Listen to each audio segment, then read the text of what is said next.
News Central now at this hour begins in Nigeria's northeast, where the Adamawa State Governor Ahmadu Fintiri has commended the judiciary for upholding the tenets of democracy by affirming his victory at the 2023 elections. Governor Fintiri, in a statewide broadcast on Monday, said the Supreme Court verdict has brought an end to the tension in the state, which he believes is premised on rumors and misinformation by the opposition party. The governor assured that he will ensure the prosecution of former resident electoral commissioner Huduari and all those who aided him in his bid to divert the mandate of the people. The Supreme Court verdict of Wednesday, 31st January 2024, has officially closed all the noise on the 2023 election in Adamawa State. The days of lying and deceits are over. The moments of false propaganda and cheap talks are gone. It is no longer in contest that Adamawa State is a state for the People's Democratic Party. This has been affirmed both at the polls and in the courts. The people have spoken loudly and clear. A testament to this is our latest victory at Mayobalwa constituency of the State House of Assembly. I must appreciate INEC for standing firm as an unbiased electoral umpire in this election, even when its resident electoral commissioner, REC, under the leadership of Hudu Ari, acted irresponsibly and unlawfully. The Supreme Court, in its judgment, has condemned the action of the REC as an act of irresponsibility and criminality. As for those who connive with the REC to make us pass through those democratically embarrassing moments, I want to assure you once again that we owe it a duty to prosecute all of them according to the dictates of the law. This is the only way we can protect our electoral process and democratic culture from undue abuse. The honorable justices at different layers of the courts have indeed painstakingly dissected the petition brought at various levels and came out with a judgment that resonates with the people of Adamawa State. A judgment that is fair and just. Indeed, this has reaffirmed our belief in the judiciary. Still on election matters, the Labour Party candidate Daniel Asama has been declared winner of the House of Representatives rerun election for Jos North Bassa Federal Constituency in Plateau State. Declaring the results this morning, the returning officer, Professor James Garba, said Daniel Asama, after the elections were concluded on Sunday night, won the election. According to him, Asama scored 66,422 votes to defeat his closest rival of the PRP, who got 61,670 votes. The All Progressives Congress candidate came third with just 10,063 votes. ADC polled 2,090 votes, APP 331 votes, and NPP polled 2,475 votes, RM 669 votes, and SDP 336 votes. The Central's Chizobanyawe reports that Daniel Asama now takes the seat of Daniel Aga of the People's Democratic Party, whose election was nullified by the appeal court for not complying with the electoral guidelines. This is 2024 Jos North Bassa Federal Constituency rerun election. I, Professor James Garba of the University of Jos, hereby satisfy that I am the returning officer of the 2024 Jos North Bassa Federal Constituency rerun election held on the 3rd day of February 2024. The election was contested by 8 political parties. Hassan Ibrahim Baba, male of APC, got 10063, 10,063 votes. Daniel Asama Ago, male of the Labour Party, got 66422. 66422. 66,422 votes. That Daniel Asama Ago of the Labour Party, having satisfied the requirement of the law, is hereby declared winner and is returned elected. Signed by Professor Discuss this, we are joined by God Bless Otubere, President Ready to Lead Africa. Thank you so much for joining us on the news. You may need to unmute your device so that we can hear you properly. I am unmuted. I am unmuted. Okay, that's nice. We can hear you now. So for you, what were the key highlights of the rerun and by-elections held on Saturday in Nigeria? What are the take-home lessons for you? Well, the take-home lesson for me, sadly, has remained rather very painful, especially with the idea that it is becoming increasingly clear that the people who are participating in our democratic process seem hell-bent on making sure that we do not make progress. To see that there are INEC officials who are conniving with political operators to undermine the system is sad in itself. And to also see that we are still in a time where we are declaring and calling off elections as they are set to happen is rather unfortunate. Nevertheless, there were gains, which we like to also highlight with regards to how INEC has conducted its affairs. You see that INEC is getting it right in terms of deployment, in terms of arriving at polling units early, just so that voters can exercise their franchise. But all of these steps that we take forward, maybe 1, 2, 3, 4 steps forward, and then we see issues of hoodlums snatching ballot boxes. We see pre-filled result sheets, just like we saw in the Southeast, tawdry, like we see in some parts of the North. It is the 5 steps forward, 10 steps backward phenomenon that has trailed our politics and our democratic process, which for me is a big letdown for all of us within the democratic advocacy space. And we are begging Nigerians. The idea that elections are designed for us to elect those who will lead us must be respected, must be respected. Now, so for me, that's part of my lessons. Now, Yeah. God bless, you actually pointed accusing finger at the political class in the country.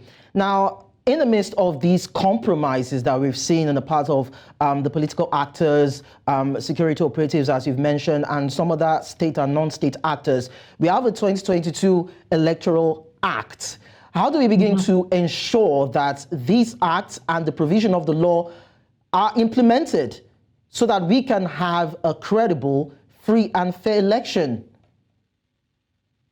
I'm going to answer you and say, dear Inspector General of Police, dear Chairman of INEC, dear National Security Advisor, and the Defense Chiefs, this is the time for you to stomp your feet and say, this Electoral Act must be respected. There cannot be sacred cows.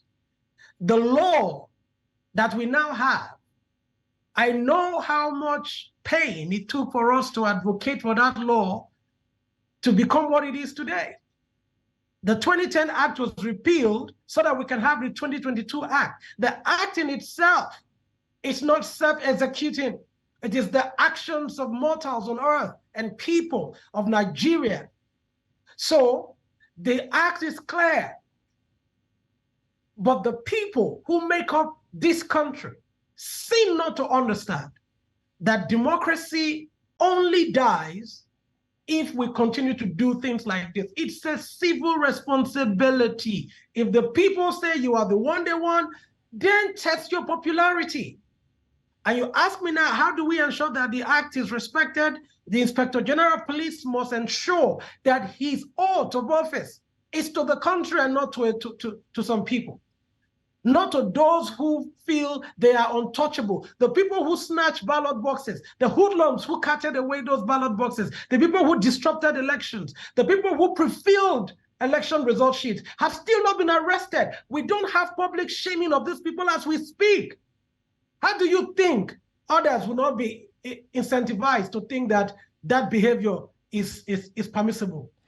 Do you also have, permit me to ask, yes, do you also have confidence in the country's the judicial system, looking at what played out at the tribunals, down to the appeal courts, down to the federal high courts, and the different judgments that were handed down, a few discrepancies and some notable cognizance taken in terms of what was adjudicated over and what the final verdicts were? Do you have confidence in the judicial system that it can be the last hope of the common man when electoral cases are taken to the courts? Well, I mean, when you look at what has happened, there are a lot of theories out there that said what the judiciary decided to do was to follow the popular maxim of stability over what may be right. That's what some people say. The Nigerian judicial system has had its fair share of a lot of own goals and self-owns that were not necessary. The trust in the judiciary today is not anywhere near 50%. Why? Because we've seen judgments that have defied precedents. And again, we've also seen judgments that have kept faith with what is right. Again, 2 steps forward, 5 steps backward. These are the issues, my brother. These are the issues. So if you ask me, do I have confidence in the Nigerian judiciary? I would tell you, I would answer that question on case-by-case basis. Because we've seen that the Nigerian judiciary has been ridiculed in some quarters, and even with some judgments that have been given by some justices and judges, we have questioned the very veracity and the justice of the judicial system. So the question is out there for itself to be answered. Well, because again, like I said, 1 step forward, 2 steps backward. Go ahead, please. Well, in this by-election and rerun election, we discovered that there weren't any arguments or concern or complaints as regards the use of the IREV and the BVAS at this time. Do you think this could be a first point being scored by the electoral umpire, because we're having off-cycle elections in the next coming months? So do you think it's something we can rely on looking at this technology? Yes, I mean, absolutely. Like we've always said, our responsibility is to ensure that INEC works and works for everybody.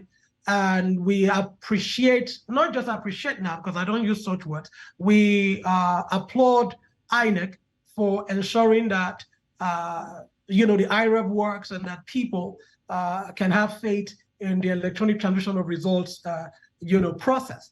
Now, what that means is, what INEC is doing, which we also are sharing with our people, is that INEC is taking a lot of steps to correct a lot of the errors that have happened, that have plagued the commission over the last couple of months. So if you see an improvement in the use of IREV and the BVAS and the portal, is because we have submitted recommendations and action points to INEC that INEC is now taking and implementing. So kudos to INEC, kudos to the chairman. But again, we must fish out the bad eggs in INEC.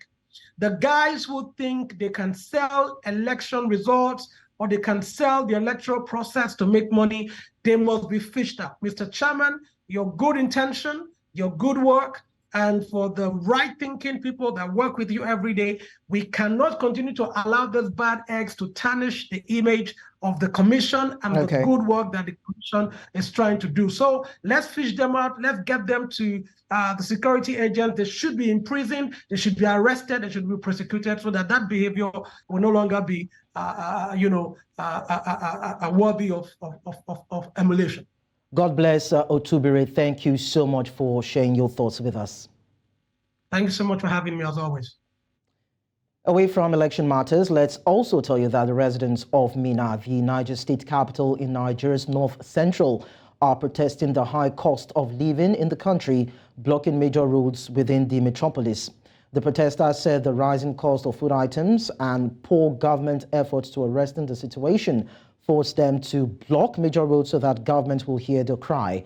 The Deputy Governor of Niger State, Yakubu Garba, while addressing the protesters, said the government is aware of the pain and hardship families are faced with at this time.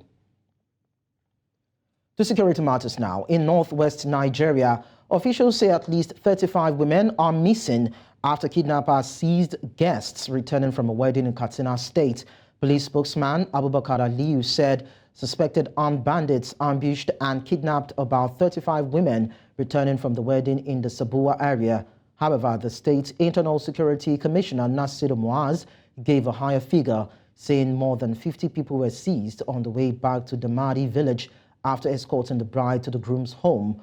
Muaz said officials visited the village and were told that 53 people were taken. Staying with security, the National Youth Service Corps says the scheme has stopped posting corps members to states deemed unsafe as a result of the worsening security conditions in Nigeria. The Minister of Youth, Jamila Ibrahim, disclosed this in an interview. However, Ibrahim said the scheme has taken steps to secure NYC members, including posting them only to safe states. As an immediate intervention of the government and the NYC as an agency, corps members posting to unsafe states has been stopped. According to her, the security of corps members requires collaboration with other government agencies. She said the federal government is working on reforming this scheme to reflect the present realities of the nation, particularly in the area of allowance. Now, Nigeria is an import-dependent nation, yet not a shipping nation despite its huge contribution to global trade, playing marginally in the industry. It is on record that no fewer than 90% of shipping companies owned by Nigerians have either completely shut down their operations or barely struggling to survive. With an estimated annual cargo throughput of 150 million metric tons generated, and with freight earnings in excess of $5 billion in international trade transactions, 95% of its income is earned by foreigners, with job deprivation to a lot of Nigerians. The same dominance by foreigners is also extended to the domestic shipping market, where an estimated $3 billion annual marine-related spending in the oil and gas production activities are virtually earned by foreigners. Earlier, Benita Folabi, a freight forwarder and the managing director, Keystone Global Resources Limited, spoke to us on how we can increase indigenous participation and end foreign dominance in the shipping sector. 95% of the shipping business is being handled, managed by foreigners. To me, I think the government has a lot to do because this is really eating up into the indigenous part of the business. The coastal line, the inland waterways are supposed to be indigenous business. But what we see today is foreigners everywhere taking up the business from indigenes due to so many facts, FX, investors. It's quite a huge difference between the indigenous players and the foreign interventions. The policies guiding the indigenous business is not so strong. whereby there are too many penetrations. The indigenous business owners are not being protected, I would say. For instance, if you as an indigene wants to go into, a non-indigene wants to go into the freight forwarding business. For instance, in the United States of America, you cannot be a custom broker if you are not an American. But it is different back here in Nigeria. When you go to the customs domain. We stay in West Africa, where lawmakers in Senegal on Monday debated an unprecedented move to delay this month's presidential election, which sparked clashes outside parliament and has prompted international concern. Security forces used tear gas to disperse small groups of opposition protesters outside the National Assembly. The sporadic clashes were a rare sight in the normally calm area of downtown Dakar, where police and security forces, backed up by heavy vehicles, were mobilized to protect Parliament. Ce n'est pas de savoir si on a peur ou pas. La question actuellement, c'est de savoir si on est prêt à laisser le régime en place dérouler son agenda politique ou dire non. Et la réponse pour moi, elle est simple, elle est de dire non. Je ne sais pas si ce rapport aura lieu ou pas. En tout cas, l'essentiel pour moi, c'est de dire non. C'est vraiment de dire non, quoi. Parce que si on ne dit pas non, le régime en place continuera à dérouler son agenda. Moi, je suis partisan de la République. Je veux que la République continue. Je veux que le calendrier républicain soit respecté. Earlier, Kob-Eb Dapogat, an African International Affairs analyst and the current General Secretary of the West African Civil Society Forum in Abuja, Nigeria, spoke to us on this development. There is not enough reason to say political instability or civil unrest will cause the president to postpone the elections, because in the first place, the process was moving smoothly. I think part of what has caused unrest in the process has been basically because of the attempted stifling of the opposition in this country. So this postponement is uncalled for. It is against the principles of the ECOWAS, particularly enshrined in the ECOWAS Supplementary Protocol on Democracy and Good Governance 2001. And particularly, this postponement, puts Senegalese on edge. As we know, in 2012, President Macky Sall came into power riding on the back of a huge protest by citizens of Senegal against President Wade's attempt to implant his son as the next president. So this development is actually very, very worrying, especially on the heels of similar, developments and other anti-democratic trends showing their head across the region. Of course, just to draw attention to it, we've seen how Mali, Niger, and Burkina Faso have exited the ECOWAS. We've seen also last year in December when the president of Guinea-Bissau dissolved the parliament arbitrarily and against the constitutional provisions of that country. So we're seeing this as another kind of anti-democratic trend that is really. Thanks for staying with us. Now, the European Union Council has renewed sanctions against Zimbabwe for another year until February 20, 2025. The penalties include an arms and equipment embargo that could be used for internal repression, as well as a targeted freeze on assets owned by Zimbabwe's defense industries. Zimbabwe's sanctions were first imposed in 2011 in response to human rights crimes committed during the late Robert Mugabe's rule. They have been renewed on an annual basis since then, with certain businesses and persons removed or added to the sanctions list. However, Zimbabwe's ruling party, ZANU-PF, the Southern African Development Community, the African Union, and the United Nations all claim that the sanctions have unintended implications for ordinary people and entities. To discuss this, we are joined by Mujonzi Mutandiri, Senior Program Advisor, Southern Africa Liaison Office. Thank you so much for joining us on the news. Thank you, my brother, for having me, and good evening to your viewers. You're welcome. So what effects do these sanctions continue to have on the general population of Zimbabwe? And are there any specific ways in which the people are affected by these measures? So you would think that after so many years of sanctions, one of the things that should have been put forward is a clear narrative of how these sanctions have been impacting the general public.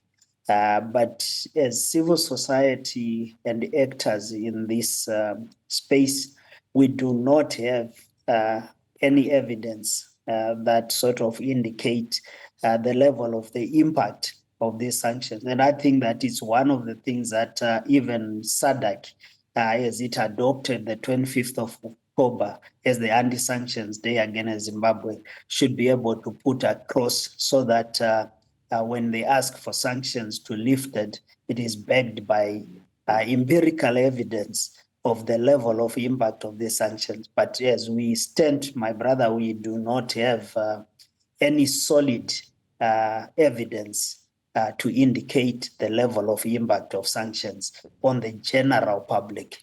So I'd like to quickly understand, is it that the Zimbabwean government has conducted some sort of internal investigation and discovered that it is not guilty of any of the allegations leveled against it? So on the contrary, we have the evidence as civil society of massive human rights violations. We know the number of people that have been killed as a result of political violence. We also know, even through President Mothlane's commission of 2018, after the military shot in broad daylight people in the streets of Harare, we know the number of people that have been killed through political violence. This evidence is available to civil society. So this is the kind of evidence that we think that needs to be put on the ground in terms of the impact of sanctions on ordinary citizens. But one of the things that one need to point out is exactly what you are touching on, that there's been a lot of problems, I think, that have been accepted because of our politics by both sides, the Zimbabwean government and civil society, pointing out the inadequacies of the political environment and what needed to be done. And I think that this evidence is available. I think the EU, the USA, and other governments that have put Zimbabwe on unilateral sanctions have raised these issues. Even though we know the United Nations, African Union, and SADC have said that these sanctions should be lifted. Up to this day, they have not been lifted. And I think that the way forward is for the Zimbabwean government to sit down with those that have put sanctions and say, what is the roadmap for these sanctions to be removed? What can we do from our end? And what is it that you can do from your end for us to be able to find a possible way forward, a sustainable solutions? We know that the rhetoric and the noise that has been made over years on sanctions must be lifted has not resulted in any positive move towards the removal of sanctions. And I think that this is because, as has been explained by the EU and others that have put sanctions, is that they have not sensed any appetite for reforms by the Zimbabwean government for addressing the human rights violations that have been happening. And therefore, I think that the only way forward is for a proper dialogue, a clear roadmap. And President Emmerson Mnangagwa, when he got into power the first time in 2017, I think he had hinted on this kind of approach and that he was going to put his energy to re-engage the international community so that Zimbabwe can be accepted once more into the nations, into the community of nations. But that energy has slowly died down. And I think that there is need for people to go back to the table and look at what each part in this particular debate has been putting across. And obviously, the Zimbabwean government wants the sanctions to be lifted. I think that the EU has put forward the reasons why they continue to renew these sanctions, and only a dialogue and a clear roadmap of what is required can be able to take us forward. Munjozi Mutandidi, thank you so much for talking to us. Thank you, my brother, and good evening to your viewers. Yes, we wish you all the best. News Central now continues in Southern Africa, where condolences have continued to pour in for the late president of Namibia, that is President Hage Geingob, as a high-level committee has been established to lead preparations for his funeral. Announcing the new committee, Namibian President Nangolo Mbumba said it will be headed by Prime Minister Saara Kuugongelwa Amadhila. Nangolo Mbumba was sworn in as Namibia's new president. This follows the death of President Hage Geingob, who died on Sunday morning in the hospital at the age of 82. Mbumba was the vice president during Geingob's presidency. Joining me on the news to discuss this is Esther Mbantera, a freelance journalist with the Namibian newspaper. Thank you so much, Esther, for joining us at this time. No, thank you. So can you provide an update on the funeral proceedings of late President Geingob, what the mood is like in Namibia and how people are actually mourning the death of this foremost nationalist and politician? Well, thank you for having me. The first thing is that this is the first time that Namibia is experiencing the death of a sitting president or of any other president, because all our former presidents are still alive. So what is happening on the ground is that we still do not know when the funeral will be announced.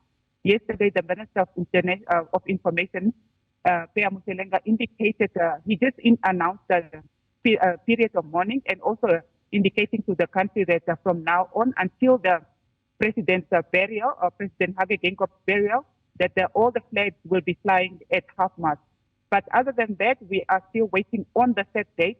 So what I understand that this morning from information is that we do not have standard procedures in place as to how the funeral should be held. However, they are doing consultations, because the one thing is that also we have about 12 ethnic groups in Namibia. So what is happening is that also President Hage Geingob comes from an ethnic group that actually mourns their people for a longer period, which can take up to three weeks. So they are currently consulting with the family, and also just consulting with other countries as to how a statesman is actually buried.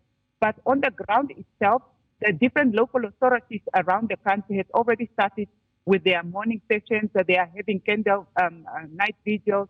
They are having candle lighting ceremonies, events all over the country. Some of them have already also started opening up their books of condolences, which those books will eventually be handed over to the First Lady Monica Geingob after the funeral. Now, he was first elected as president in 2014, and he's been described as the longest-serving prime minister of the country, and was also the third president of Namibia. So how would you describe his legacy in terms of his contribution to socio-political stability and growth in the country? As said that he was the longest-serving prime minister. President Geingob was the country's first prime minister at independence. He was also instrumental in the coining of the Constitution of Namibia, or the drafting of the Constitution of Namibia that we are currently enjoying, because it gives us so many rights as a nation. Thereafter, he was then also Minister of Trade and Industry. As Minister of Trade and Industry, he really ensured a lot of young people have access to finances. He ensured that for startups and so on. But then when he became Prime Minister again, he was the Prime Minister whose door was always open. And then when he became the president, the one thing that really stood out very much for us as well, especially in the media fraternity, is the press freedom that we currently enjoy so much in this country. And it's also during his time that he was trying to push for the Access to Information Bill that will eventually be passed soon. The one thing also about him is his commitment to democracy, human rights, and social justice. When we say on the social justice front, President Geingob came into office where elderly people were actually receiving a grant of about, say, $20 a month, but he pushed that up to 1,600, which is close to about $70 a month for the elderly people, as well as the grant for the orphans and vulnerable children. And this is some of the things that stood up for him. And this also last year, one of his wishes was that that grant, especially the pension grant for the elderly, should be pushed up to 3,600, which is about $200 a month. And then also on the human rights fund, the President Geingob, he was also currently also in the process of probably signing into action the same-sex marriage bill, but he was still consulting on it because he's a man of consultation. He just didn't take decisions haphazardly. He's one of those guys that really would go out and consult. When he came into office, he also started with the town hall sessions where he would go throughout the country, meet the different communities and speak to them, and also just consult on what are the issues that people are going through. All right. Esther Mbatera, thank you so much for sharing the updates with us. Appreciate that. Thank you. Let's now tell you that in East Africa, local authorities say 19 people, one of them a humanitarian worker, were killed in ethnic clashes over the weekend in the Abyei region, straddling the border between South Sudan and claimed by both. Violence is common in the oil-rich territory, with 54 people killed last week alone, including 2 UN peacekeepers. Last week, another 64 people were injured in fighting between 2 tribes of the main ethnic Dinka, the Abyei-based Ngok, and their Twig rivals from the neighboring state of Warrap in South Sudan. The Abyei Administrative Authority said the attacks on civilians culminated in the loss of life, setting the market ablaze, property being looted, and the raiding of livestock.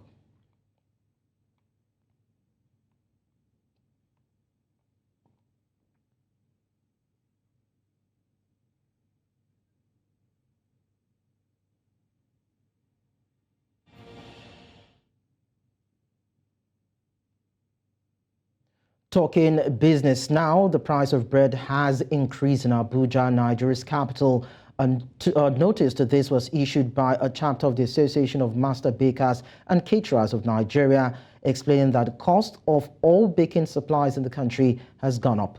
On Business Edge this morning, Emmanuel Honora, President, Premium Bread Makers Association of Nigeria, explained further. About 5.7 million metric tons every year, but we do actual of 5.1 million. So of this 5.1 million, how many do we grow in Nigeria? We grow, last year, I think they did about 300,000 metric tons. Compare it to the requirement that is 5.1 million metric tons. Same goes for sugar. You understand? Our sugar, basically, our dry sugar comes from Brazil. Okay? Our yeast come majorly from everywhere in Europe, Netherlands, UK, US, China. Ascorbic acid, some of them come from as far as India. Okay? The improvers come from outside the country. It's just a few. If improver, just one company that I know that is doing it locally. So our needs, our requirement as bakers, everything as basic as bread that you see that we impute into bread making comes from outside. And that's why we are in a very, very bad place, considering what has just happened between Friday and Saturday now. The cost of imports has... On a sad note, a veteran actor and folk singer, Jimmy Sholanke, is dead. The legendary poet and playwright died on Monday at the age of 81. He reportedly died while being rushed from his country home at Ikpara Remo in Remo North local government area of Ogun State to hospital in Ilishan. The Sholanke was said to have been in and out of hospital from December until he died on Monday. Dixon Awolaja, who represents Remo North State Constituency at the Ogun State Assembly, confirmed the exit of the highly gifted artist.